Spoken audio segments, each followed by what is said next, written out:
Hi,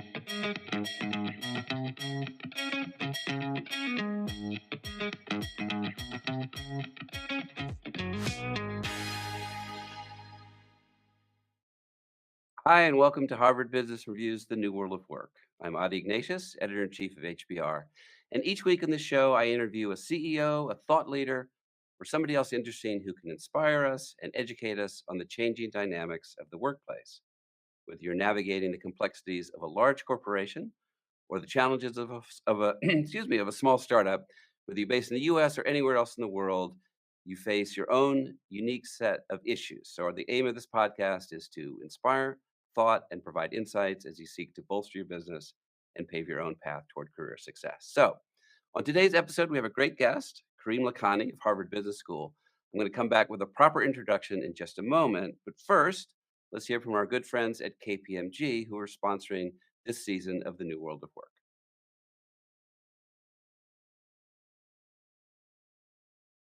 At KPMG, it's our people who make the difference for our clients.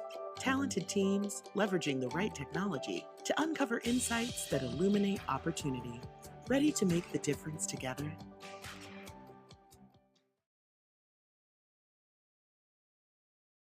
All right, just a couple more things before we start. If you're an HBR subscriber and you're watching this, you can head to hbr.org/newsletters to sign up for the New World of Work newsletter, where I try to offer an inside look at each of these interviews and talk about some of the ideas that come out of them. And if you like content like this, please subscribe to our magazine and website. The address is hbr.org/subscriptions. And if you like hearing smart people talk about some of these same issues, be sure to check out our flagship podcast, IdeaCast, available wherever you get your podcasts. And lastly, remember, you can watch previous episodes of this show on YouTube or right here on LinkedIn and Facebook. So let's get on with it. My guest this week, as I said, is Kareem Lakhani, a professor at Harvard Business School who specializes in workplace technology and particularly AI. He's done pioneering work in identifying how digital transformation has remade the world of business. And he's the co-author of the 2020 book, which HBR published, Competing in the Age of AI. So Kareem, welcome to the show. So glad to be here with you today, Adi. Thank you for the invitation. So there's a lot to talk about, and I definitely want to talk a lot about generative AI. But maybe we'll once we get to it, I don't think we'll get off it. So No, let's exactly. start elsewhere. But so when you co-wrote a piece for us a few years ago, and it's reflected in your book that where you say, machine learning has basically changed the very rules of business. So that's a big statement. Tell us a little Yeah, bit about what you mean by that. yeah. So look, it's been a real pleasure working with HBR and your editors for the last 15 years of my academic career. And the book, really was a partnership between Marco Iancidi and Amy Bernstein, one of the editors at HBR, as we created this book. And what Marco and I noticed in about a decade's worth of research and spending time with companies, both writing cases as advisors, as consultants, and so forth, was that the nature of the corporation, which really, was established, the modern American corporation, which became the blueprint for the modern international corporation, established in the 1920s and 30s, was changing foundationally because of technologies like AI, like machine learning. And what we observed was that uh, the entire business architecture in many of these AI first companies at that time, in terms of business model, how you create value, how you capture value, and your operating model, how you deliver value, how you achieve scope, the number of customers you serve, the number of products you have, scale, the number of customers you serve, and learning. These fundamental parts of a business architecture were being rewired because of machine learning and AI and digital technologies. And so, if you just sort of reflect for a bit on your experience, using Google, for example, much of your Google experience is fully automated. From the ads you see to the search you do to if you're using Gmail, how you interact with them. And so it's not people that do those activities, it's the algorithms that make that happen. Similarly, your experiences with all the large e-commerce platforms like an Amazon or Alibaba, let's say in China. If you imagine what happens, at Netflix, for example. Again, all these examples we've been using, but these companies work in a fundamentally different way than a company like General Electric, where I grew up. Right out of college, and my first job were set up, and these companies, the machines and the algorithms at the center, the work is automated. The humans are actually designing the algorithms and testing them and checking them and making sure they're working within bounds. But the actual transactions and activities are being mediated through the machines. So I'm guessing that. Oh, first of all, if you're watching this, if you have your own questions for Kareem about digital transformation, about generative AI, which we'll be talking about in a moment, please put them into the chat, and I'll try to get to audience questions later. So that was helpful, Kareem. But I would guess some of our viewers are listening to you and thinking, yeah, I mean that's what we've done. And others are thinking, I'm not sure we're on that journey or we're far Yeah. enough along on that journey. So my question is, what's your advice to people who are listening to this? You're like, yeah, I get it. I get that there's value here. I'm not quite sure if my company is right for this, or I'm not quite sure what the next steps are. Yeah, absolutely. Look, first I would say is that I think most companies will not have a choice but to adopt AI and to adopt digital at the core functions. In many ways, your personal lives as mediated through your transactions, through your smartphone, through these devices, um, and how you interact with consumer technology products and so on and so forth. You're already living in an AI age, and the thing I would say, Adi, which is so interesting to me is, and I learned this from some conversations I had with folks in India. They said, we have some folks who get mad when your Uber car or your Ola car or your Didi car or your Grab car doesn't show up in 3 minutes, right? Like you want this magical taxi experience. You go on your app, you press the thing, boom, it shows up. And if it's going to be 5 or 7 minutes, you got kind of get mad. And I'm reflecting on when I first moved to Boston in 1997, and it would take me a week to book a taxi in Boston. And so now we get mad. And similarly, if there's a transaction dispute on Amazon or on Uber, automatically solved, done. But these same people, these same executives in their own companies are completely satisfied if a customer service interaction can take 2 weeks, if onboarding a new vendor takes 6 months. And so we're living in this disconnected world where most people, most consumers are living in this AI first world in their experiences with many of these platforms. And then they encounter our companies and our organizations and they're like, what is this? And so my sense is that this is inevitable. This transition is really inevitable. And for the folks that are behind, um, the good news is that the cost to uh, to make the transition keeps getting lower and lower. The playbook for this is now well known. And finally, the real challenge is not a technological challenge. I would say that's like a 30% challenge. The real challenge is 70%, which is an organizational challenge. My great colleague Sadal Neely talked about the digital mindset. Every executive, every worker needs to have a digital mindset, which means understanding how these technologies work, but also understand the deployment of them, and then the change processes you need to do in terms of your organization to make use of them. Yeah, it's really interesting because we think about this. I mean, we're a relatively small publisher compared to some of the giants out there. Um, But when people come to our site and are searching for articles by Kareem Lakani, I mean, they're used to a Google sort of search experience. Exactly. When they want to buy a product from us, they're used to an Amazon, that and anything short of that, it's like your Uber example. I mean, there's a frustration and expectation. So, we have to find ways to lift our game without the resources, whether it's through partnership or other things, because it's table stakes. People just expect the best experience in every experience they have.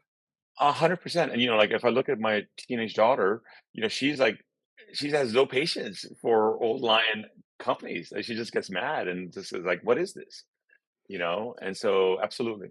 So anyway, so the next big wave, again, we're going to talk about it. This is I keep teasing it, but is generative AI. But that Yes. won't be the last wave, and quantum will hit us at some point, and things we don't even Yeah. can't even anticipate will hit us. So, um, how do you prepare for that? I mean, how do you create a kind of, I don't know, culture or mindset or organization that knows that there will be unexpected waves of technology. They'll come. We'll have to figure out if they're relevant to us or not, and if they are, we need to adapt quickly. Is there a general way to think about that, to Yeah, prepare yeah, for I that? would. Yeah, thank you for that question. And in fact, I've been pondering this quite a bit. I think there are two imperatives for most executives, for most managers, for most leaders. One is a learning imperative. This is again Sadal's work on digital mindset, my work. There's lots of learning you need to do, and the learning has to be continuous. And the idea is that not that we want you to become AI engineers or data scientists or get a PhD from Stanford or Harvard or MIT or Tsinghua University or Oxford University, or from the IITs in machine learning. But as executives, this is now table stakes.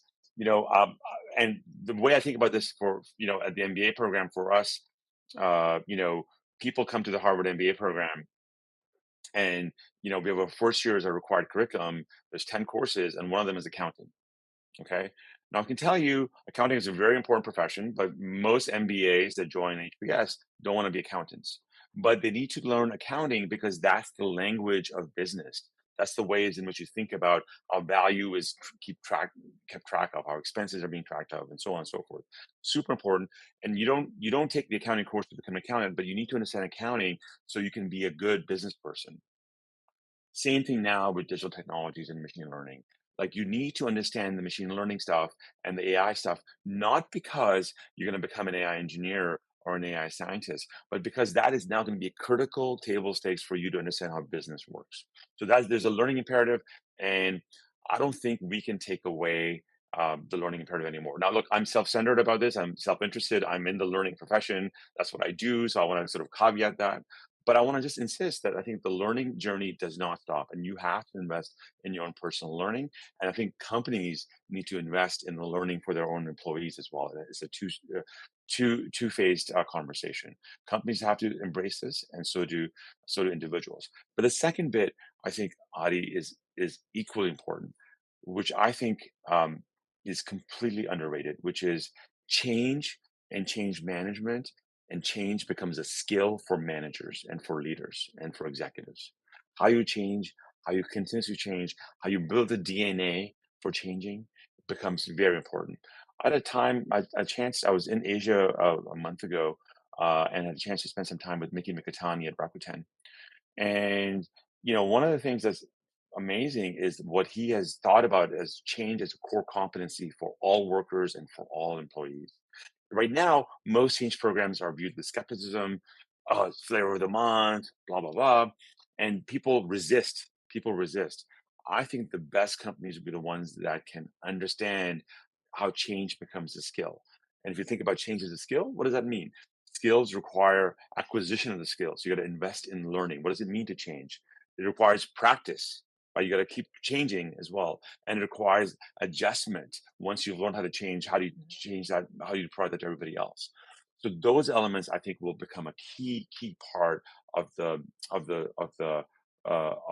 ways in which leaders need to adapt to this world. Yeah, I think that's great. It can be generational, and it should not be generational. I mean, I always think that when you come of age, when you join the workforce, there's a certain suite of technology that is just you grew up with it and you're comfortable with it, and you Yes. are part of figuring out how to use it. And then subsequent waves, a lot of us hit a point where, yeah, I'm not that one seems stupid. And for my father, who's still alive at 102, that was email, right? So, Yes. you can't, you just, you gotta keep trying, you gotta keep experimenting, you have to keep current. Adi, such a good point. And I have to tell you, around COVID, I had this experience with my mother, lived in Toronto, and my in-laws who also live in Toronto.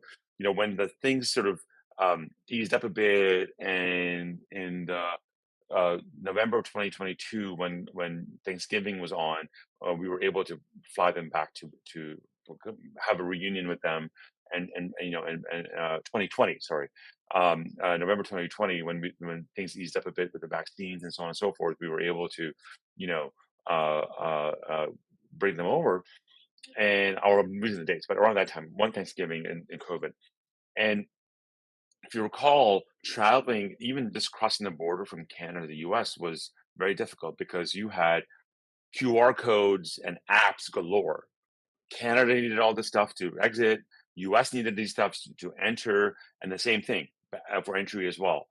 Um, and I looked at how sadly how helpless my in-laws, my parents were with these technologies. They were just like lost. And my wife and my daughter and I had to spend a ton of time with them, holding their hands to go through these things. Now, of course, the UX was terrible and all that kind of stuff.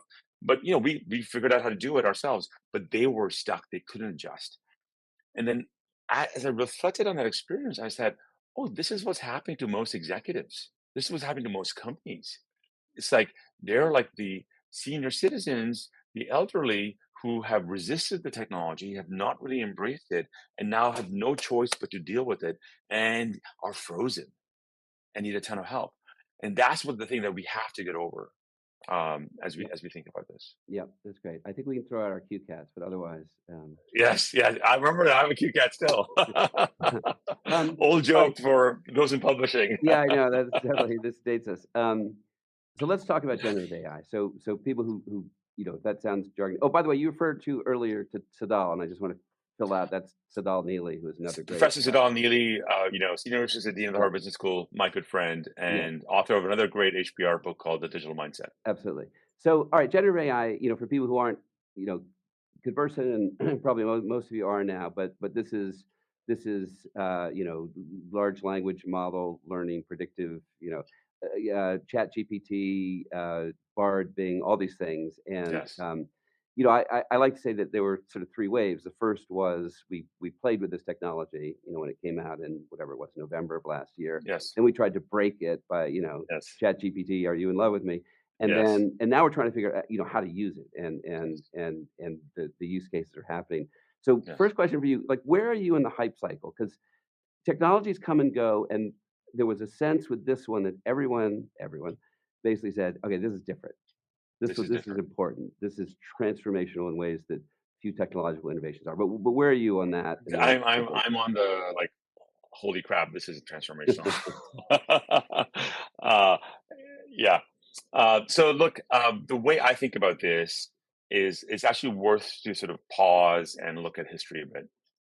And since I study technology and business, something transformational happened 30 years ago, approximately as well, which was the browser. The browser got invented.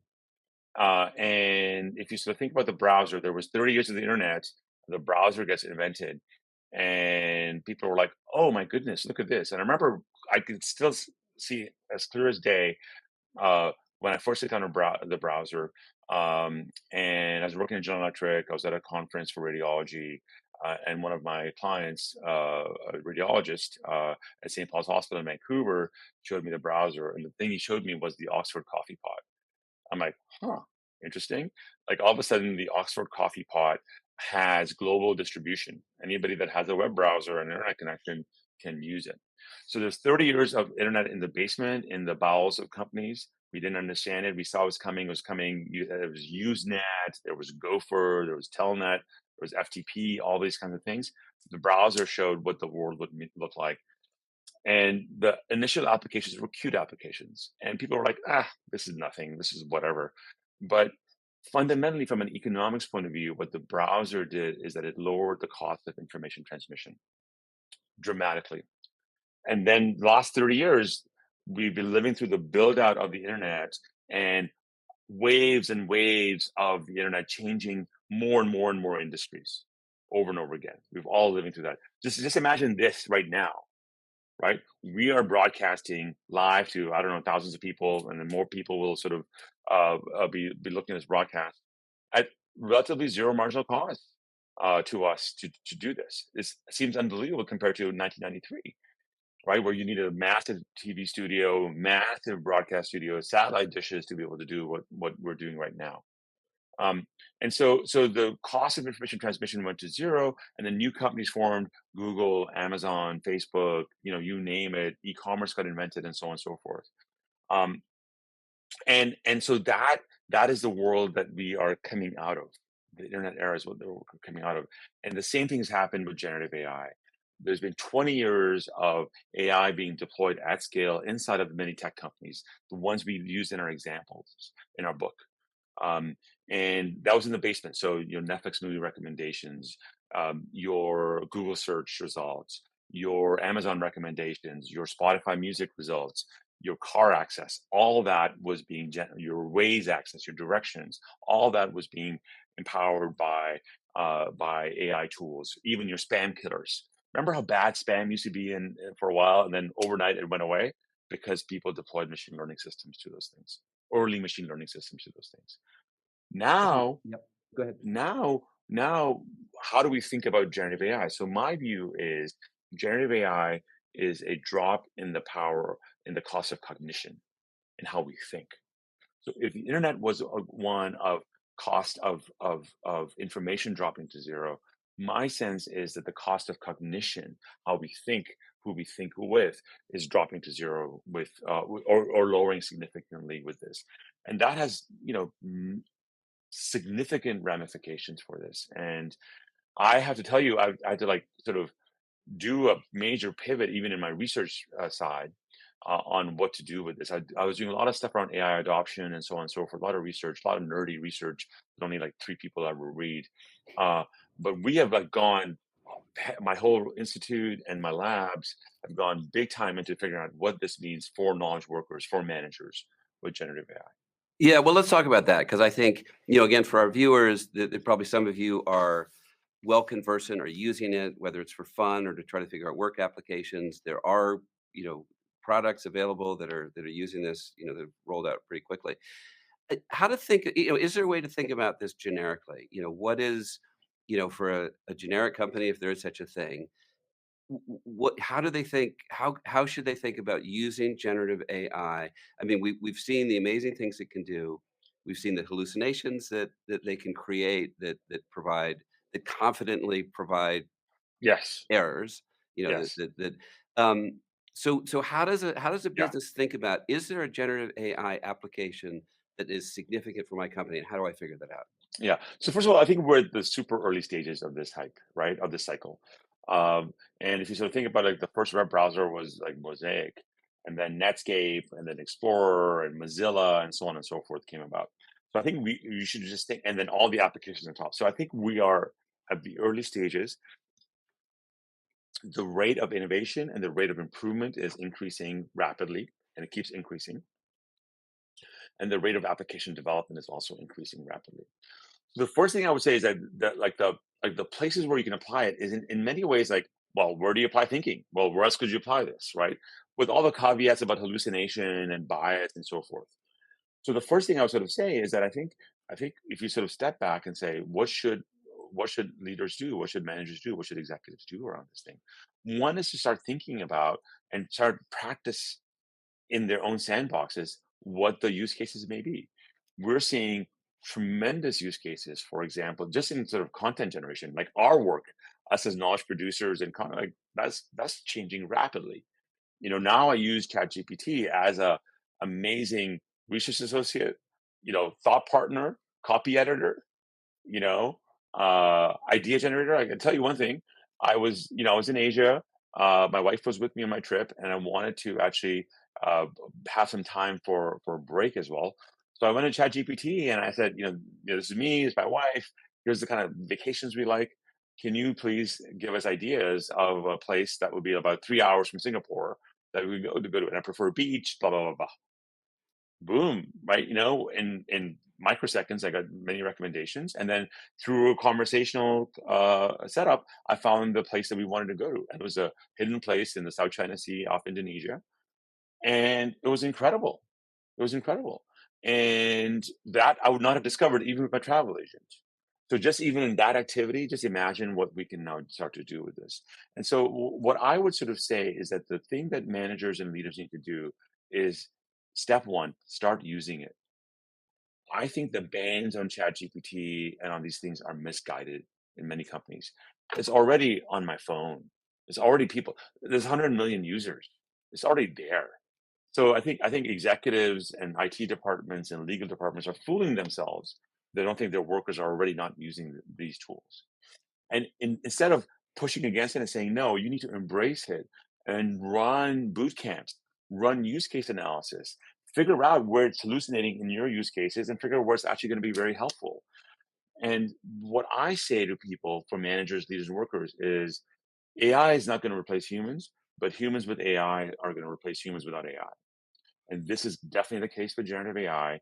And so the first step is begin, start experimentation, create the sandboxes, run internal boot camps, and don't just run boot camps for technology workers, run boot camps for everybody. Give them access to tools, figure out what use cases they develop, and then use that as a basis to rank and stack them and put them into play. Yeah, I agree with that. I mean, we have to think about that as a publisher. Yeah. There's some publishers who say we will not take articles, papers that are, where generative AI idea has generative AI has been evolved. That similar to me doesn't make sense. It's like saying don't I use mean, Google. how will they know? How will they know? How will Like, they know? And then it would be like saying don't use Google. It's a yeah, tool. What we're yes, saying though is that the responsibility more than ever is on the person with the byline on this piece. That was true. You didn't want to yes. just use Google search results or just use Wikipedia results. You need to verify and do a little bit more than that now more than ever because you may be relying on No, somebody. absolutely. And as scholars, we publish again these nerdy papers that very few people read, and we're in the same crisis, right? Because like, well, if I use a RA to come up with ideas, do I have to acknowledge the RA? Is the RA a co-author? If I use a copy editor, I typically don't acknowledge a copy editor for my article, but they're super helpful. Yeah. Should that be like attribution becomes interesting? There's so many important questions at play just as writers and producers. But my advice to everybody is look, and the best place to learn, Adi, is YouTube.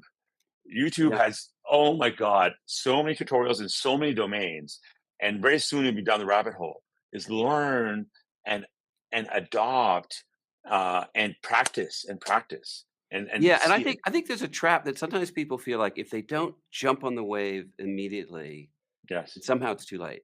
No, no, And gosh, no. and I think it's really important that it's early, I mean, Oh my gosh. Kareem, if Yeah. you're right that this is truly transformative, it's early if you feel like, "Wow, like, Yes. everybody's moving fast and I am."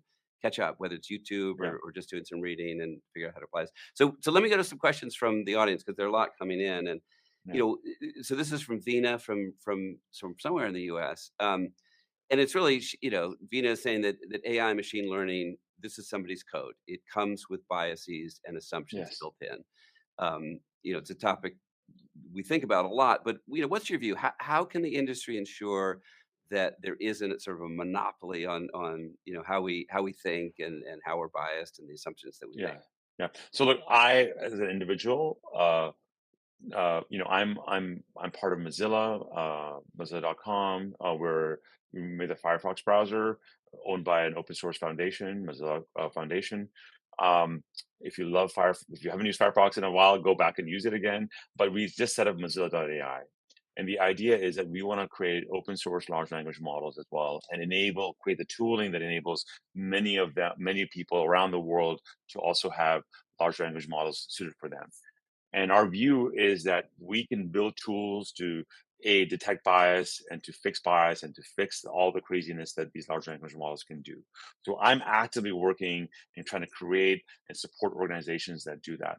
Um, I would say that the first thing that we need to think though is to step back and say the world is biased. We had bias before there was AI. AI is just amplifying it and making it apparent. The world is biased. You look at the unbelievably bad treatment African Americans receive in our healthcare system and in our financial system and so on and so forth in the US, right? Or if you go to some other country, there's always been discrimination without AI. AI is helping to amplify it. And so the ethical responsibility for us as leaders has to be that we have to understand what is bias today in our systems, right? So how, and then let's translate to AI. Well, certainly, how representative is your data? How representative is your training? How representative is your labeling? Those are essential questions that need to be now part of, again, the executive conversation. That's why the learning mandate doesn't stop, because you have to understand how these machine learning systems are built for you to understand what the biases are and how you might get sued or be put in jail, for God's sakes, right? If you don't follow through on these things. And so this is super important. But I want us to also be aware that we need to think counterfactually. There's always this bias in the world, and now let's imagine a world with AI. And is it going to take the bias world and amplify it, or can we correct for it? Can we recognize it for it? So that's going to be Yeah. very important. Yeah, this depends maybe on ultimately if you're a techno optimist or a techno Yes. pessimist, but Yes. I um, tend to be on the optimist side. So yeah.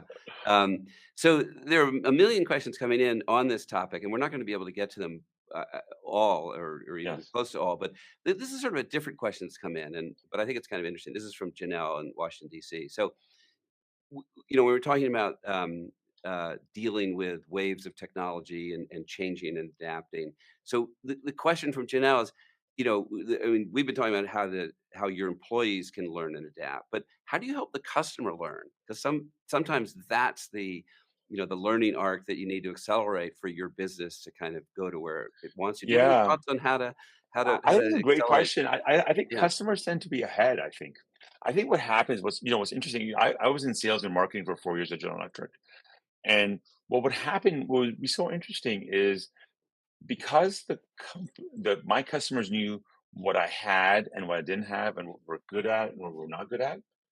They wouldn't talk to me about things that we were not good at or we weren't exploring. So I never got that message until much, much later. I discovered like, oh, you're interested in this? Oh, we've got some nascent product, whatever. But I said, no, we knew GE was not going to be good here, so we didn't talk to you. So I think you'd be surprised, especially today's customers, because again, as I mentioned, all of them are living, including yourselves, Janelle, are living in a digital age with our smartphones and our capabilities and so forth. So you'd be surprised at how fast they adapt. And in many situations with other companies, they're already further down the pike than with you. And so we get the wrong signals from our sales teams, from our marketing teams, even from our focus groups, because we actually don't observe customers in situ and see what's going on. And again, you think about the median user of Facebook. I think they're like 50 or something right now. So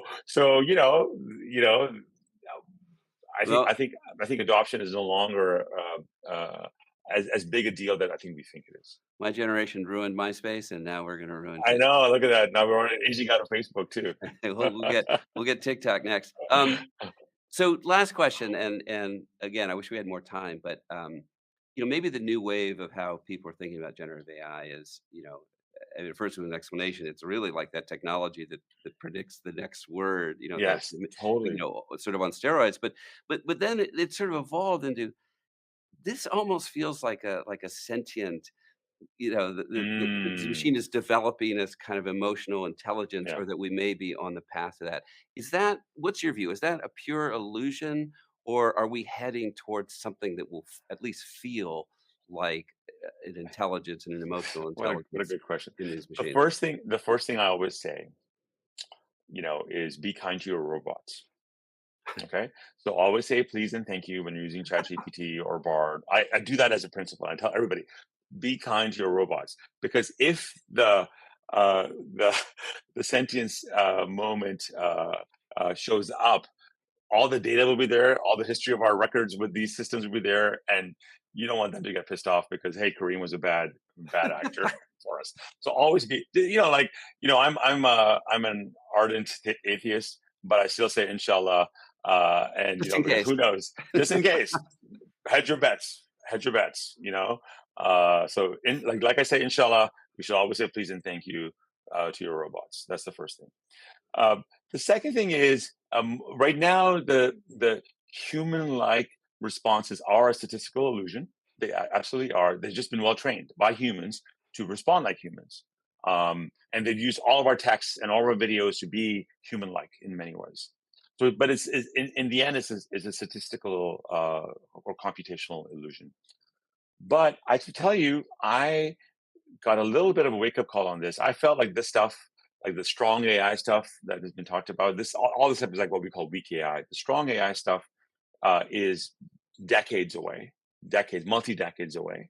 Uh, but in conversations with leaders at Harvard at the Kempner Institute, which is the new institute for national intelligence and artificial intelligence, so that marrying biology with AI and AI with biology. So two amazing scholars, amazing world leaders, both in neuroscience and machine learning. I said, "Hey guys, this is pre-Chat GPT as well, by the way." I said, "Hey guys, what do you guys think? How far away is this strong AI world?" They said 20 years, and I was like, "Whoa, I'm not ready for that." But if the world experts, people that know better than I do on this thing, are saying 20 years, it might even be faster. The thing that's interesting to me, Adi, is we may not even know when it has sentience, right? Because it's like we assume human-like forms on alien intelligence, on intelligence.